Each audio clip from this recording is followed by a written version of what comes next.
কংগ্রেস সংবিধান প্রণেতা বাবা সাহেব আম্বেদকরকে বিভিন্ন সময় বিভিন্নভাবে অপমান করে গেছে, যার কারণে তৎকালীন প্রধানমন্ত্রী নীতির বিরোধিতা করে কেন্দ্রীয় মন্ত্রী পরিষদ থেকে পদত্যাগ করেছিলেন ভীমরাও বাবা সাহেব আম্বেদকর। বুধবার প্রদেশ বিজেপি ভবনে এক সাংবাদিক বৈঠকে এই অভিযোগ করলেন মুখ্যমন্ত্রী ডক্টর মানিক সাহা।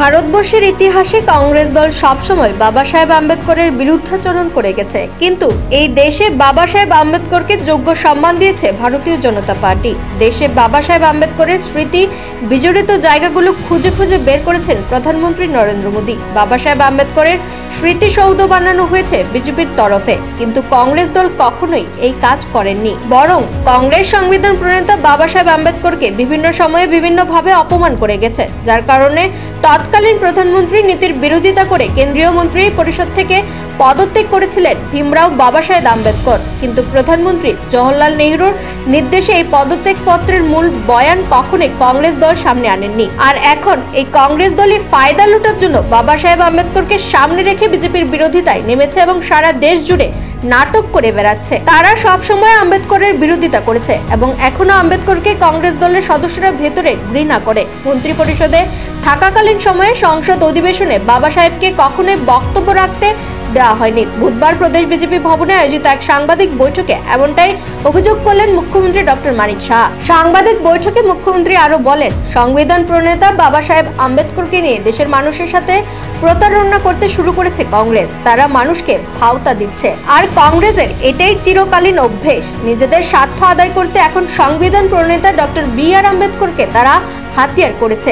বিজেপির বিরুদ্ধে এসসি, এসটি, ওবিসি সম্প্রদায়ের মানুষজনকে খেপিয়ে তোলার চেষ্টা করেছে, কিন্তু তারা কিভাবে বাবা সাহেব আম্বেদকরকে অপমান করেছে তার সাক্ষী বিজেপির প্রবীণ নেতৃত্ব। বাবা সাহেব আম্বেদকর কেন্দ্রীয় মন্ত্রী পরিষদ থেকে পদত্যাগ করার পরও তাকে অপমানিত করতে ছাড়েনি কংগ্রেস। পদত্যাগের কারণ যদি প্রকাশ হয়ে যায়, এই ভয়ে সংসদে বাবা সাহেব আম্বেদকরকে বিদায়ী ভাষণ পর্যন্ত দেওয়ার অনুমতি দেয়নি কংগ্রেস। তাকে আপদের মতো দল থেকে সরিয়ে দেওয়া হয়েছে। নিজের পদত্যাগ পত্রে বাবা সাহেব তৎকালীন প্রধানমন্ত্রী জওহরলাল নেহরুর তীব্র সমালোচনা করেছেন বলেই তাকে সংসদে ভাষণ দিতে দেওয়া হয়নি। কিন্তু বিজেপির কাছে ডক্টর বি.আর. আম্বেদকরের পদত্যাগ পত্রের প্রতিটি বয়ান রয়েছে।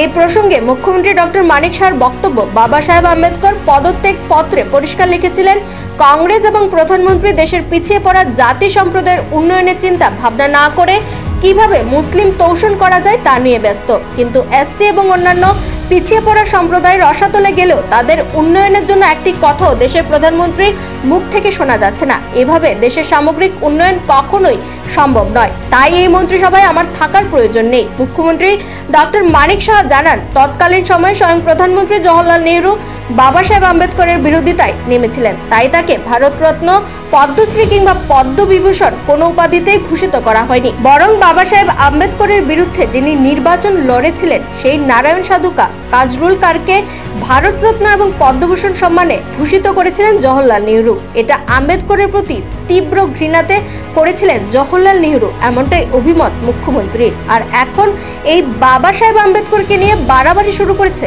কংগ্রেস। এটাই কংগ্রেসের প্রকৃত রূপ। এই ক্ষেত্রে কোনোভাবেই যাতে কংগ্রেসের প্রয়োজন হয় রাজ্যবাসী পাত্তা না দেন, এদিন সাংবাদিক বৈঠক থেকে এই আহ্বান রাজ্যবাসীর প্রতি রেখেছেন মুখ্যমন্ত্রী ডক্টর মানিক সাহা। নিজস্ব প্রতিনিধি রিপোর্ট, এশিয়ান টাইমস। উপহাস এবং অপমান করেছেন।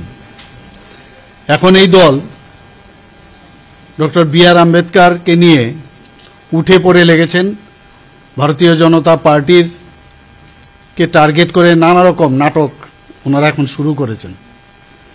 আমি এই কারণে আপনাদের মাধ্যমে সমস্ত ত্রিপুরাবাসীকে কিছু বলবার জন্য আজকে আপনাদেরকে ডেকেছি।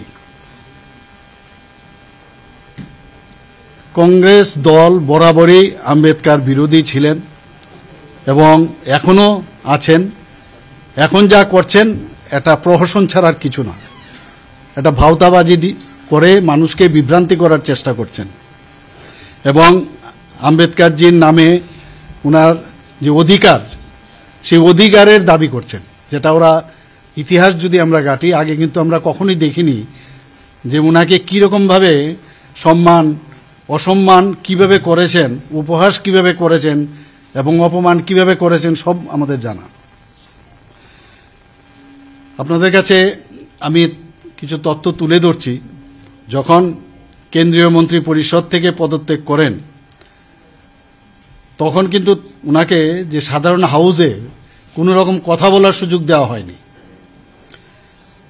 এবং সাধারণত পদত্যাগের পরে কিন্তু যে সংসদে ভাষণ দেওয়া একটা রীতি রেওয়াজ ছিল তখন, কিন্তু উনাকে কোনো অবস্থায় উনাকে এই কংগ্রেস দল ভাষণ দেওয়ার কোনো রকম এই বিষয়ে বক্তব্য রাখার কোনো সুযোগ দেয়নি।